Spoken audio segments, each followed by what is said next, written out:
The haunting of समरविंड संयुक्त राज्य America के विस्कॉन्सिन में स्थित समरविंड हवेली में हुई असाधारण गतिविधि की एक मनोरम और कुख्यात कहानी है।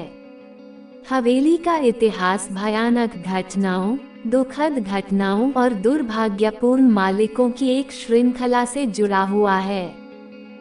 समरविंड मैंशन मूल रूप से 20वीं सदी की शुरुआत में वेस्ट बे झील के तट पर मछली पकड़ने के लॉज के रूप में बनाया गया था। इसने जल्द ही असामान्य घटनाओं के स्थान के रूप में ख्याति प्राप्त कर ली। हवेली के पहले मालिकों रॉबर्ट और लॉरा लामोंट ने अस्पष्ट शोर, अजीब प्रेत और दरवाजे जो अपने आप खुलते और बंद होते थे की सूचना दी। 1930 के दशक में हवेली को अर्नोल्ड और जिंजर हिंशो ने खरीदा था। उन्होंने अनोखी घटनाओं का भी अनुभव किया जिनमें असंबद्ध आवाजें और भूतिया आकृतियां शामिल थीं। गड़बड़ी इतनी तीव्र हो गई कि हिंशो ने संपत्ति को छोड़ने का फैसला किया और इसे कई वर्षों तक खाली छोड़ दिया। 1969 में रेमंड बॉबा और उनके परिवार ने समरविंड हवेली खरीदी, इसकी प्रेतवाधित प्रतिष्ठा से अनजान। बॉबा परिवार ने शुरू में संपत्ति को एक शांतिपूर्ण वापसी के रूप में देखा, लेकिन उनके सपने जल्द ही एक दुःस्वप्न में बदल गए। ऐसा प्रतीत होता है कि घर में एक दुष्ट उपस्थिति थी जिसने परिवार के सदस्यों को व्यक्तिगत रूप से निशाना बनाया। रेमंड बॉब ने दरवाजों को बंद होते देखा, वस्तुएं अपने आप हिलती रहीं और फुसफुसाते हुए आवाजें सुनी। उनकी पत्नी मैरी बॉब को अक्सर घर में एक दमनकारी शक्ति का एहसास होता था और दावा करती थी कि उन पर किसी अदृश्य संस्था ने हमला किया है, जिससे उन्हें रहस्यमयी खरोंचें और चोटें आई हैं। उनके बच्चों ने भी असाधारण घटनाओं का अनुभव किया, जैसे कि खिलौने अपने आप हिलना और उनके शयन कक्ष में भूतिया आकृतियां।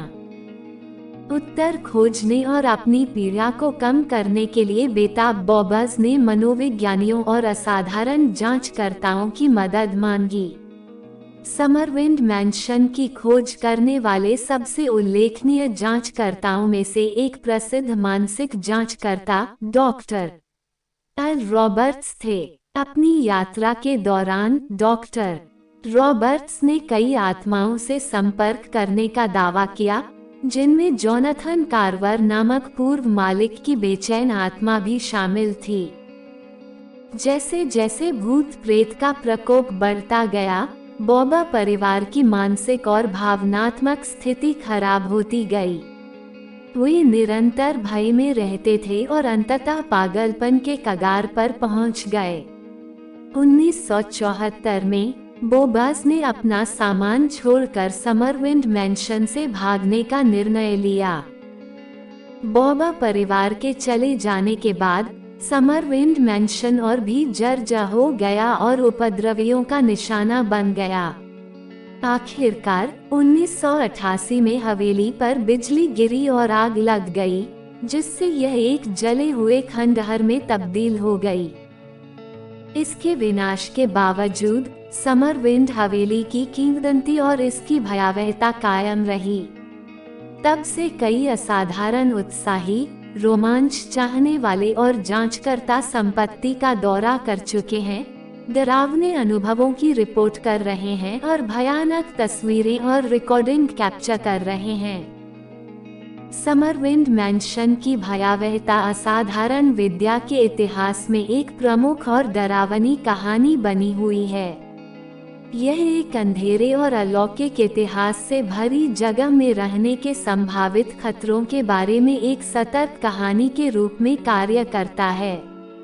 आज तक हवेली के आसपास का रहस्य और आकर्षण उन लोगों को आकर्षित करता है जो असाधारण में रुचि रखते हैं, जिससे कई लोग भूतिया की वास्तविक प्रकृति और आत्माओं के बारे में आश्चर्यचकित हो जाते हैं, जो अभी भी इसके जले हुए अवशेषों के भीतर रह सकती हैं।